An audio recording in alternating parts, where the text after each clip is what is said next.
Bulletin का आगाज़ करें और सबसे पहले आपको खबर दें, आम इंतखाबात के लिए उम्मीदवारों के कागजात नामजदगी मंजूर या मुस्तरद होने के फैसलों के खिलाफ अपीलें आज से दायर हो सकेंगी। इलेक्शन कमीशन की तरफ से जारी किए जाने वाले शेड्यूल के मुताबिक रिटर्निंग अफसरान के फैसलों पर अपीलों के अमल 3 जनवरी तक जारी रहेगा। इन अपीलों पर इंतखाबी ट्राइब्यूनल 10 जनवरी तक फैसले करेंगे। उम्मीदवार अपने कागजात 12 जनवरी तक वापस ले सकेंगे। उम्मीदवारों को इंतखाबी निशान 13 जनवरी को दिए जाएंगे। आम इंतखाबात के लिए पोलिंग 8 फरवरी को होगी।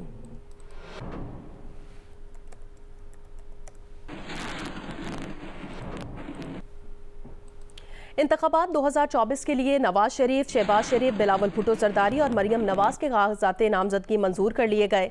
बानी PTI शाह महमूद कुरैशी, असद कैसर और शेख रशीद के कागजात मुस्तरद हो गए। गुजरात और चकवाल से परवेज़ इलाही के कागजात मुस्तरद हो गए, जबकि गुजरात से चौधरी सालिक हुसैन और चौधरी शाफे हुसैन के कागजात नामजदगी मंजूर कर लिए गए। मुल्तान से जहांगीर तरीन के कागजात नामजदगी मंजूर हो गए। लोअर दीर से अमीर जमात इस्लामी सिराजुल हक की कागजात नामजदगी मंजूर हो गए। कोयटा से सरदार अख्तर मेंगल के कागजात नामजदगी मुस्तरद कर दिए गए। इंतखाबात 2024 के लिए नवाज शरीफ के, शहबाज शरीफ के, बिलावल भुट्टो जरदारी और मरियम नवाज के कागजात नामजदगी मंजूर कर लिए गए। बानी PTI शाह महमूद कुरैशी, असद कैसर और शेख रशीद के कागजात मुस्तरद हो गए हैं। गुजरात और चकवाल से परवेज़ इलाही के कागजात मुस्तरद हो गए, जबकि गुजरात से चौधरी सालिक हुसैन और चौधरी शाफे हुसैन के कागजात नामजदगी मंजूर कर लिए गए।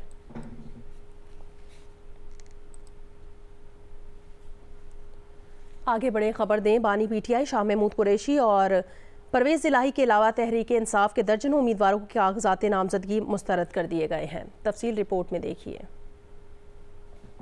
मियावाली के NA नवासी 1 से रिटर्निंग ऑफिसर ने बानी PTI के कागजात नामजदगी मुस्तरद कर दिए। बानी PTI पर इल्जाम है कि वो पंजाब सोशल सिक्योरिटी डिपार्टमेंट के 36 लाख रुपए से जायद के नादहिंदा हैं। इलेक्शन कमीशन ने उन्हें तोशाखाना केस में सजा के बाद 5 साल के लिए नाअहल भी करार दिया हुआ है। तहरीक इंसाफ के वाइस चेयरमैन शाह महमूद कुरैशी के कागजात भी NA 150, 151 मुल्तान, NA 214 थरपारकर और हल्का PP 218 से मुस्तरद कर दिए गए। शाह महमूद कुरैशी की बेटी मेहरबानो और उनके बेटे जैन कुरैशी के भी कागजात मुस्तरद कर दिए गए। उन पर इल्जाम है कि NA 151 से शाह महमूद, जैन कुरैशी और मेहरबानो के स्टैम्प पेपर्स पुराने लगाए गए थे। कागजात पर स्टैम्प पेपर्स लगाने चाहिए थे। शाह महमूद के पेपर्स के साथ वकालतनामा नहीं था और दस्तखत भी नहीं थे, जबकि शाह महमूद कुरैशी, जैन कुरैशी और मेहरबानो कुरैशी के तायद कुनिंदा और तजवीज़ कुनिंदा के दस्तखत जाली हैं। एक शहरी की जानिब से शाह महमूद पर 9 मई के वाकयात में मुलव्वस होने का भी इल्जाम लगाया गया था। रिटर्निंग ऑफिसर का कहना है कि इन एतराजात पर अपील 3 जनवरी तक की जा सकती है। चकवाल के NA 59 और PP 32 से परवेज इलाही और उनकी अहलिया के कागजात नामजदगी मुस्तरद कर दिए गए। PP 32 से चौधरी मोनिस इलाही के कागजात नामजदगी भी मुस्तरद हो गए। NA 15 मानसहरा से आजम सवाती के कागजात नामजदगी मुस्तरद कर दिए गए। उन पर इल्जाम है कि वो मुल्क से बाहर हैं। उनके कागजात पर उनके दस्तखत जाली हैं। NA 223 बदीन से GDA की उम्मीदवार डॉक्टर फहमीदा मिर्जा के कागजात नामजदगी मुस्तरद हो गए। NA 223 पर साबिक वजीर दाखिला सिंध डॉक्टर जुल्फ़िकार मिर्जा और उनके फर्जंद हस्साम मिर्जा के कागजात नामजदगी भी मुस्तरद हो गए। फहमीदा मिर्जा, जुल्फ़िकार मिर्जा और हस्साम मिर्जा के नामजदगी फॉर्म पर रसूल बख्श चांडियों की जानिब से एतराज़ किया गया था कि ये उम्मीदवार बैंक के 21 करोड़ से जायद के नादहिंदा हैं। NA 256 खुजदार और PB 20 से भी साबिक वजीर आला बलोचिस्तान सरदार अख्तर मेंगल के कागजात नामजदगी मुस्तरद हो गए। गैर मुल्की अकामे के बाइस कागजात मुस्तरद किए गए। NA 71 सियालकोट से उस्मान डार की वालदा रेहाना डार और उनकी बहू अरूबा डार के कागजात नामजदगी मुस्तरद कर दिए गए। दोनों सास बहू पर सोशल सिक्योरिटी के वाजिबात की अदम अदायगी और असासे जाहिर न करने पर कागजात मुस्तरद हुए। इसके अलावा रिटर्निंग ऑफिसर्स की जानिब से PTI समेत बेशतर उम्मीदवारों के भी कागजात मुस्तरद किए गए। Chairman PTI barrister Gauhar Khan ने कहा कि रियासती मशीनरी पूरी शिद्दत से उनकी जमात के खिलाफ मुतहरिक है। PTI उम्मीदवारों और उनके तजवीज़ और तायद को नंदगान को डरा धमका कर और उन पर हमले करके रिटर्निंग अफसरान के दफातर से दूर रखा जा रहा है। बैरिस्टर गौहर खान ने कहा कि ये इख्तियारात से तजावीज़ की बदतरीन किस्म और इंतखाबी अमल और तरीक़ाकार की संगीन खिलाफ वर्जी है और इलेक्शन कमीशन की नाकामी का सबूत है। बैरिस्टर गौहर खान ने कहा कि उनकी जमात के कारकुन 8 फरवरी तक पूरी तरह मैदान में डटे रहेंगे और उसके बाद भी साबित कदमी दिखाएंगे।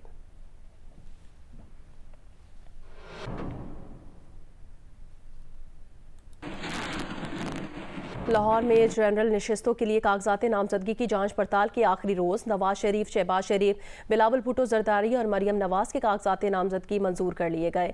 बानी chairman PTI doctor Yasmin Rashid और हमाद अजहर समेत तहरीक इंसाफ के कई रहनुमाओं के कागजात नामजदगी मुस्तरद कर दिए गए हैं। लाहौर में नून लीग के कायद नवाज शरीफ के NA 130, शहबाज शरीफ के NA 123 लाहौर और NA 132 कसूर, NA 127 लाहौर से बिलावल भुट्टो जरदारी और NA 119 और NA 120 से मरियम नवाज के कागजात नामजदगी मंजूर कर लिए गए। NA 122 से बानी चेयरमैन PTI के कागजात नामजदगी मुस्तरद कर दिए गए। उनके कागजात पर नून लीग के मियां नसीर ने एतराज़ात दायर किए थे कि वो तोशा खाना केस में सजा याफ्ता हैं। उनके तजवीज़ और तायद कुनिंदा का ताल्लुक भी NA 122 से नहीं, जिस पर रिटर्निंग अफसर ने कागजात मुस्तरद कर दिए। NA 122 से PTI के लतीफ़ खोसा और रज़ा सदीक के कागजात नामजदगी मंजूर कर लिए गए। NA 128 से सलमान अकरम राजा और शफकत महमूद, NA 122 से साद रफीक, NA 117 से अय्याज सादिक, अता तारड़, अलीम खान, गुलकार इब्रारुल हक और PTI के अकमल खान बारी के कागजात नामजदगी मंजूर कर लिए गए। NA 130 से डॉक्टर यास्मीन राशिद, NA 127 से इजाज चौधरी, PP 172 से अहमद अजहर और NA 119 से सनम जवेद के कागजात नामजदगी मुस्तरद कर दिए गए। NA 119 से शाइस्ता परवेज मलिक और उनके बेटे अली परवेज मलिक के कागजात मंजूर हो गए। NA 121 से मुसर्रत जमशेद चीमा और उनके शोहर जमशेद इकबाल चीमा के कागजात भी मुस्तरद कर दिए गए। NA 125 से नून लीग के सैफुल मुलूक खोखर, NA 123 और NA 128 से लियाकत बलोच, NA 126 से अमीरुल अजीम के कागजात नामजदगी भी मंजूर कर लिए गए। कैमरा और रिपोर्टिंग टीम जियो न्यूज़ लाहौर। PTI का दावा है कि खैबर पख्तूनख्वा से उसके 29 उम्मीदवारों के कागजात नामजदगी मुस्तरद कर दिए गए। सीनियर नायब सदर पाकिस्तान तहरीक इंसाफ तैमूर सलीम झगड़ा ने कहा, कागजात नामजदगियों के मुस्तरद होने पर अदालत से रुजू करेंगे।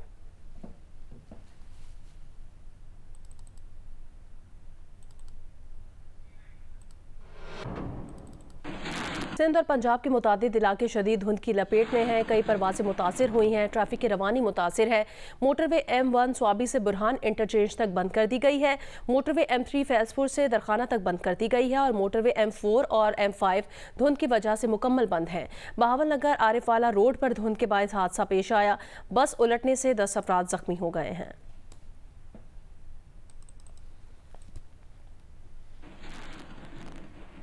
सरगोदा शहर और गिरदोनवाह में शदीद सर्दी के साथ साथ धुंध का सिलसिला जारी है। डॉक्टर्स ने शहरियों को खुश्क सर्दी से बचने के लिए एहतियाती तदाबीर पर अमल करने की हिदायत कर दी है। तफसील बताएंगे मलिक मोहम्मद असगर।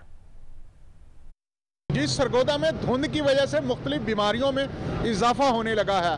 खसूसी तौर पर जो सांस की, दमे की, फेफड़ों की बीमारियां हैं, इस शदीद धुंध की वजह से उनके जो मरीज़ हैं उनकी हस्पतालों में आमद की तादाद बढ़ गई है। धुंध की वजह से कारोबार ज़िंदगी भी मुतासर है, ट्रैफिक की रवानी भी मुतासर है। दुकानें भी जो हैं वो सुबह के औकात में जो कबल अज़ वक्त धुंध के अलावा खुल जाती थी, उसमें भी खासी जो है प्रॉब्लम का सामना करना पड़ रहा है। ताजरों का भी यही कहना है कि शाम के बाद गाहक ना होने की वजह से उन्हें कारोबार ज़िंदगी के हवाले से दुकानें जल्दी बंद कर देना पड़ती हैं। ट्रैफिक पुलिस ने भी हदायत जारी की हैं कि इस सारे अमल के दौरान फॉग लाइट का इस्तेमाल किया जाए ताकि ट्रैफिक के हादसात ना हो सके। मुल्तान की सहाफ़ी बिरादरी और सिविल सोसाइटी की जानिब से स्मॉग के खिलाफ आगाही वॉक की गई। इस मौके पर बड़ी तादाद में शहरियों ने शिरकत की। मज़ीद बताएंगे जौदत नदीम। जी, मुल्तान और जुनूबी पंजाब में स्मॉग की बिगड़ती हुई सूरत हाल के पेश नज़र मुल्तान के सहाफ़ियों और सिविल सोसाइटी की जानिब से एक वॉक का एहतमाम किया गया, जिसमें जो इस बात को उजागर किया गया कि स्मॉग जो है वो इंसानी सेहत के लिए कितनी मुज़र सेहत है। आज भी अगर बात करते चलें तो मुल्तान में जो आलमी एयर इंडेक्स जो है उसके मुताबिक स्मॉग जो है वो इस वक्त मुज़र सेहत जो है करार दी गई है और शहरियों का इसमें सांस लेना बहुत ज़्यादा मुश्किल हो रहा है। स्मॉग की बढ़ती सूरत हाल को देख कर माहौलियात का जो शोबा है वो हमें नज़र ही नहीं आ रहा कि वो क्या कर रहा है। अगर जंगलात के हवाले से देखा जाए तो वो भी नज़र नहीं आ रहा। इसके अलावा PHA का जो इदारा है वो भी इसी मकसद के लिए है। हमारा मकसद जो वॉक का था ये है कि आम लोगों को पता चले कि वो किस तरह इसको रोक सकते हैं। अपनी हर चीज़ हुकूमत पे न डाली जाए, कुछ हम भी कर लें। इज्तिमाई तौर पर सरकारी इदारे, गैर सरकारी इदारे, भट्टे, सनतें, सिविल सोसाइटी, सहाफ़ी, ये सब मिलकर इसमें किरदार अदा नहीं करेंगे तो हम मौसमी तगय्युर का, सैलाबों का, आंधियों का, तूफ़ानों का, हत्ता के कहत साली का सामना करता रहेंगे। अस्तौर में सर्दी की लहर में इजाफे के साथ ही अवामी मसाइल और मुश्किलात में भी इजाफा हो रहा है। तफसील जानेंगे रफ़ीउल्लाह अफरीदी से। जिला स्टोर में यहाँ पे सर्दी का जो सिलसिला है वो जारी है। यहाँ पे दर्जा हरारत मनफी पे गिर चुका है। यहाँ पे सर्दी के साथ लोगों के मसाइल और मुश्किलात की बात की जाए तो खासकर जो महंगाई है वो उरूज पर है। यहाँ पे अंडे जो है वो 450 से 500 रुपए फी दर्जन फरोख्त हो रहे हैं। खासकर यहाँ पे जो आटा और गंदम की कीमतों में मुसलसल इजाफा होता जा रहा है। यहाँ पे 20 रुपए फी केजी सब्सिडी की जो गंदम मिल रही थी उसमें 16 रुपए फी केजी इजाफा हो चुका है।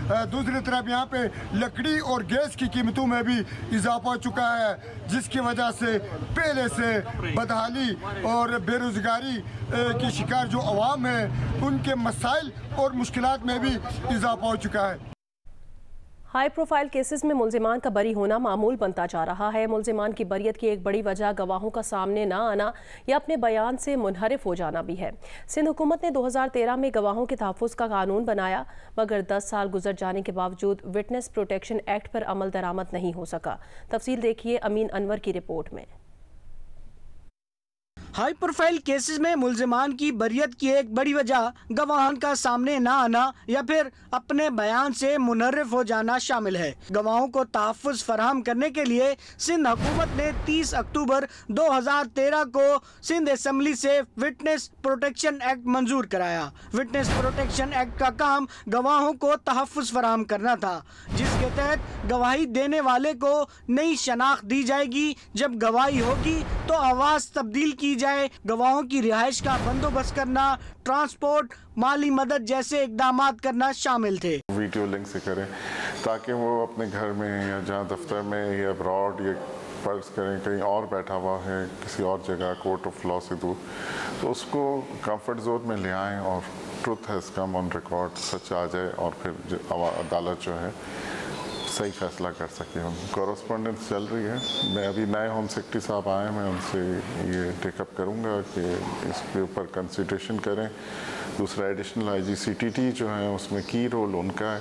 सिंध हाई कोर्ट में विटनेस प्रोटेक्शन एक्ट पर अमल दरामद के लिए दरख्वास्त दायर करने वाले वकील तारिक मंसूर एडवोकेट का कहना है कि एक्ट पर अमल दरामद न होने की वजह से मुल्जिमान बाआसानी बच निकलते हैं। ना विटनेस प्रोटेक्शन प्रोग्राम हमारे वजूद में आया गया, ना विटनेस प्रोटेक्शन यूनिट्स इस्टेब्लिश किए गए, ना विटनेस प्रोटेक्शन ऑफिसर सिंध के 32 अजला में अपॉइंट किए गए, ना इसका एडवाइजरी बोर्ड बना कि कौन से मुकदमात जो हैं जो witness protection advisory board recommend करेगा। उसके अलावा ना कमेटी फॉर्म हुई। विटनेस प्रोटेक्शन एक्ट पर अमल दरामद न होने की वजह से संगीन जराइम में मुलव्विस मुल्जिमान बाआसानी बरी हो जाते हैं। कैमरामैन मोहम्मद साजिद के साथ अमीन अनवर, जियो न्यूज़, कराची।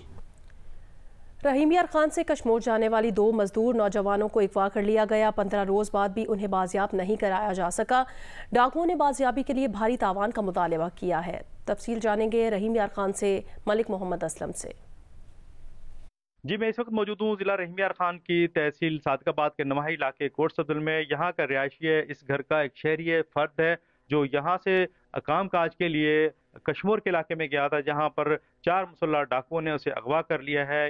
वो था और उसका दोस्त था, दोनों मेहनत मजदूरी के लिए और वेल्डिंग का जो है वो मिस्त्री थे, काम करने के लिए वहाँ पर गए थे, जिन्हें अगवा कर लिया गया। जबकि उसके वालिद का कहना है कि उन्होंने कश्मीर थाने में के इलाके रुकनपुर में मुकदमा भी दर्ज करा दिया है और डाकू उसको तशद्दुद करके उसकी वीडियो उनके अहले खाना को भेज रहे हैं। कोट सफजल थाने वाले कहते हैं ये हमारा एरिया नहीं है, सिंध पुलिस का एरिया है।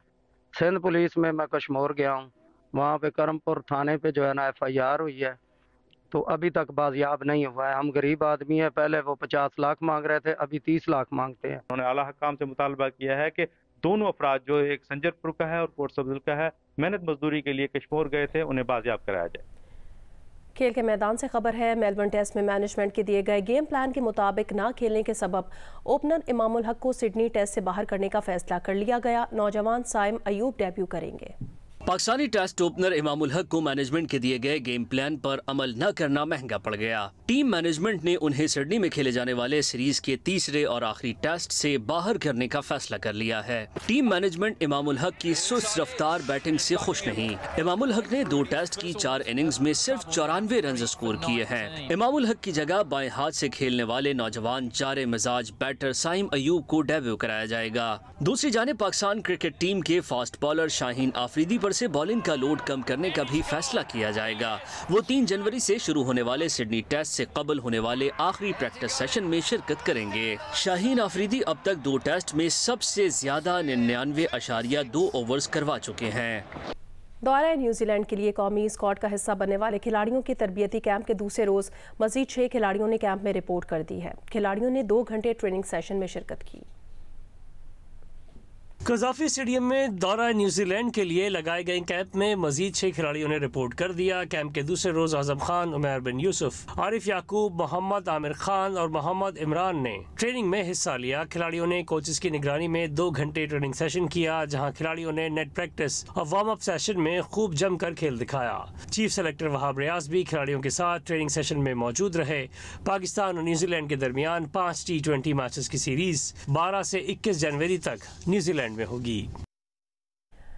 जनूबी अफ्रीका में अगले माह खेले जाने वाले अंडर 19 क्रिकेट वर्ल्ड कप के लिए पाकिस्तान अंडर 19 क्रिकेट टीम की लाहौर में तैयारियां जारी हैं। नेशनल क्रिकेट एकेडमी लाहौर में अंडर 19 वर्ल्ड कप की तैयारी के लिए पाकिस्तान टीम के खिलाड़ियों ने कोचेस की ज़ेर निगरानी नेट पर बैटिंग और बॉलिंग सेशन में हिस्सा लिया। सुबह के सेशन में कौमी खिलाड़ियों ने कज़ाफी स्टेडियम में फील्डिंग की मशक़ें भी की। 19 जनवरी से शुरू होने वाले अंडर 19 क्रिकेट वर्ल्ड कप में पाकिस्तान अपना पहला मैच 20 जनवरी को अफगानिस्तान के खिलाफ खेलेगा। Lieutenant general retired Arif Hasan 19 साल से ज़ायद अरसे तक पाकिस्तान ओलंपिक एसोसिएशन की सदारत के मनसब पर रहने के बाद अपने ओहदे से मुस्ताफ़ी हो गए। Lieutenant general retired Arif Hasan ने पाकिस्तान ओलंपिक एसोसिएशन की एग्जीक्यूटिव कमेटी के मेंबरान के नाम एक खत में लिखा है कि वो 1 जनवरी 2024 को बतौर सदर POA से मुस्ताफ़ी हो रहे हैं। उन्होंने मजीद लिखा कि ये फैसला आसान न था, लेकिन खराबी सेहत की वजह से वो एक अहम तंजीम की सरबराही की जिम्मेदारी जारी नहीं रख सकते। इन दिनों अमरीका में मुकीम आरिफ हसन ने जियो न्यूज़ के राब्ता करने पर अपने इस्तीफे की तस्दीक की। आरिफ हसन 2004 में पाकिस्तान ओलंपिक एसोसिएशन के पहली बार सदर बने और फिर मजीद 4 मरतबा इस ओहदे पर मुंतखब हुए। जनरल आरिफ हसन के इस्तीफे के बाद POA की एग्जीक्यूटिव कमेटी अगले इंतखाबात तक आर्जी तौर पर सदर का फैसला करेगी। कराची में prime minister youth boxing league में खवातीन बॉक्सर्स भी एक्शन में हैं। कुछ लड़कियां होती हैं वो कॉम्प्रोमाइज़ नहीं करती, तो उनको लगता है कि भाई वो खेलेंगी और वैसे ही उनका जो फेस है वो डिस्ट्रॉय हो जाएगा, तबाह हो जाएगा, लेकिन ऐसे थोड़ी होता है। हमारे लिए बनना संवरना ज़्यादा इम्पोर्टेंट नहीं है, मजबूत होना चाहिए बस लड़की को, ऐसे के खेल में आए ताकि खुद को वो हर फेस में फेस कर सके, हर सिचुएशन में अपने को निकाल सके। मतलब खवातीन बड़ा डर महसूस करती हैं कि यार चोट ना लग जाए, फिर कोई लड़का पसंद नहीं करेगा।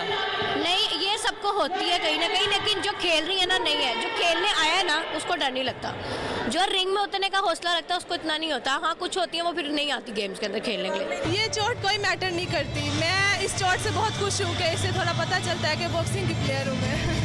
एक स्पोर्ट्समैन के लिए उसकी गेम सबसे ज़्यादा पहले होती है और बाकी ब्यूटी वगैरह तो बात का काम है। मेकअप पे बिल्कुल ध्यान नहीं है मेरा प्रैक्टिस में ध्यान है बस।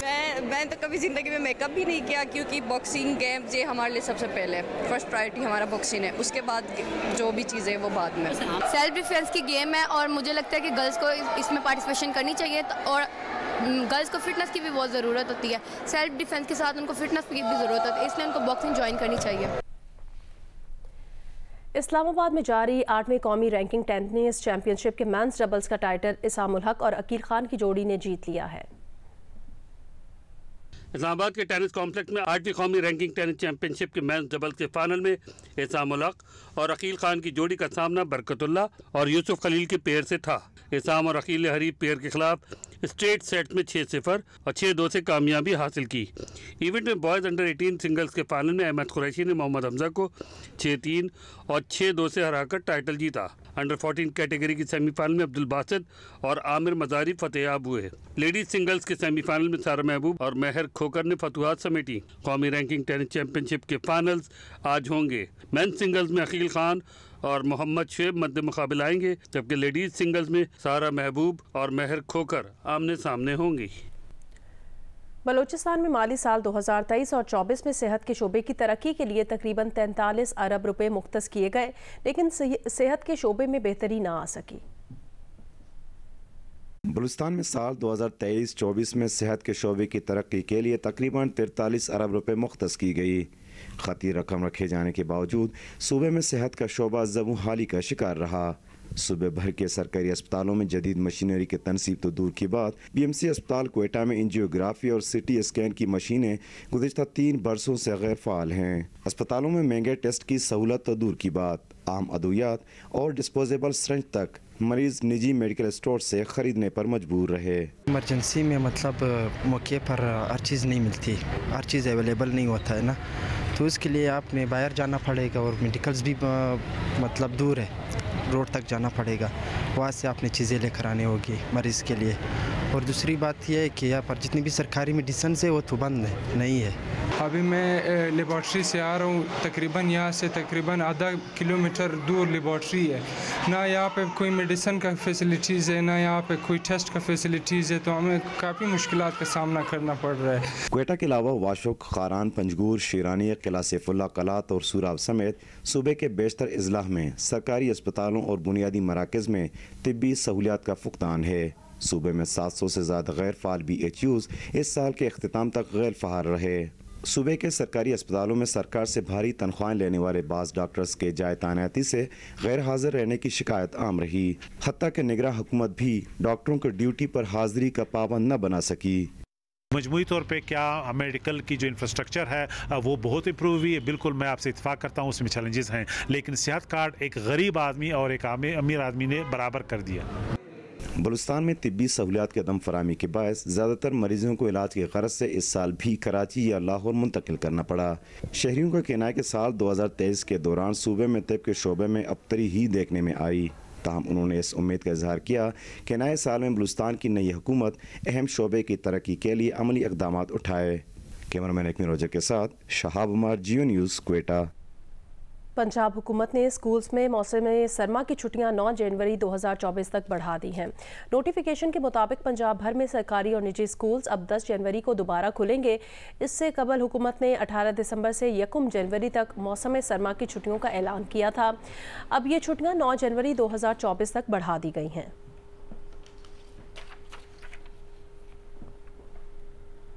यमन से दागे जाने वाले 2 जहाज़ चिकन मिसाइल अमरीकी जंगी बहरी जहाज़ के जवाबी हमले में तबाह कर दिए गए। अमरीकी सेंट्रल कमांड के मुताबिक मिसाइल हौसियों के ज़ेरे कंट्रोल इलाके से दागे गए थे। ये हौसियों की जानिब से किया जाने वाला 23वां हमला था। उधर इसराइली फ़ौज के गज़ा के रिहायशी इलाकों पर हमले जारी हैं, जिनमें मज़ीद 165 फ़लस्तीनी शहीद हो गए। शहदा की मजमूई तादाद 21,600 से बढ़ गई है। इसराइली बमबारी से एक यरगमारी इसराइली फ़ौजी भी मारा गया। हमास की जवाबी कार्रवाइयाँ कई इसराइली फ़ौजी मार दिए। मुतादिद इसराइली टैंक और बख्तरबंद गाड़ियां तबाह कर दी। इसराइली फ़ौज ने मेजर और कैप्टन समेत 2 फ़ौजियों की हलाकत की तस्दीक कर दी है। इसराइली बमबारी से गज़ा के 2,90,000 मकानात नाकाबिले रिहाइश हो चुके हैं।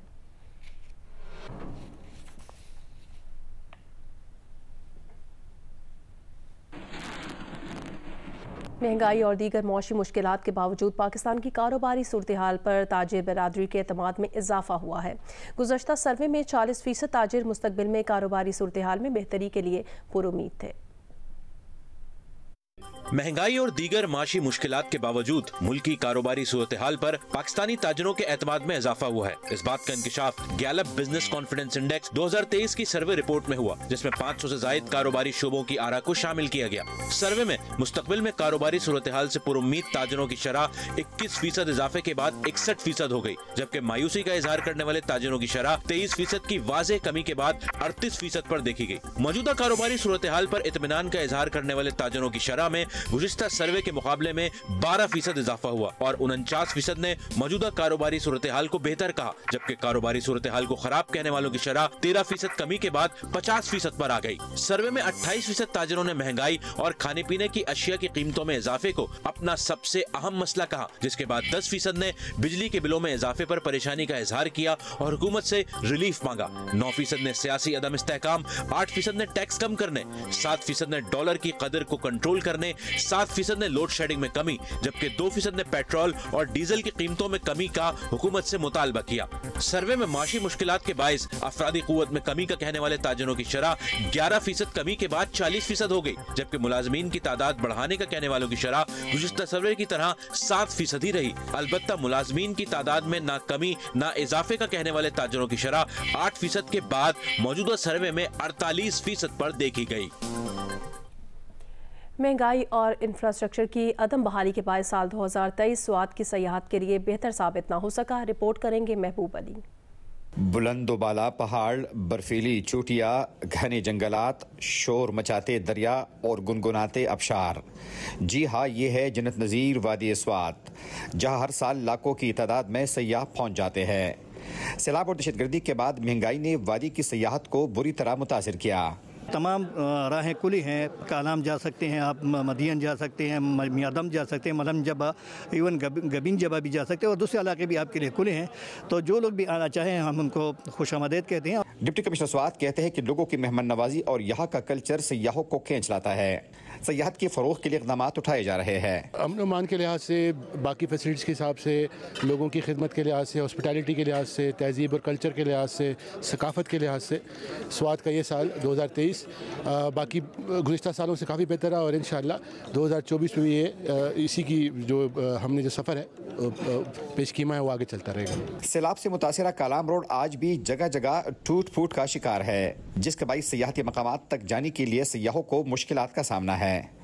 कैमरामैन मोहम्मद जुबैर खान के साथ महबूब अली, जू न्यूज़, स्वात।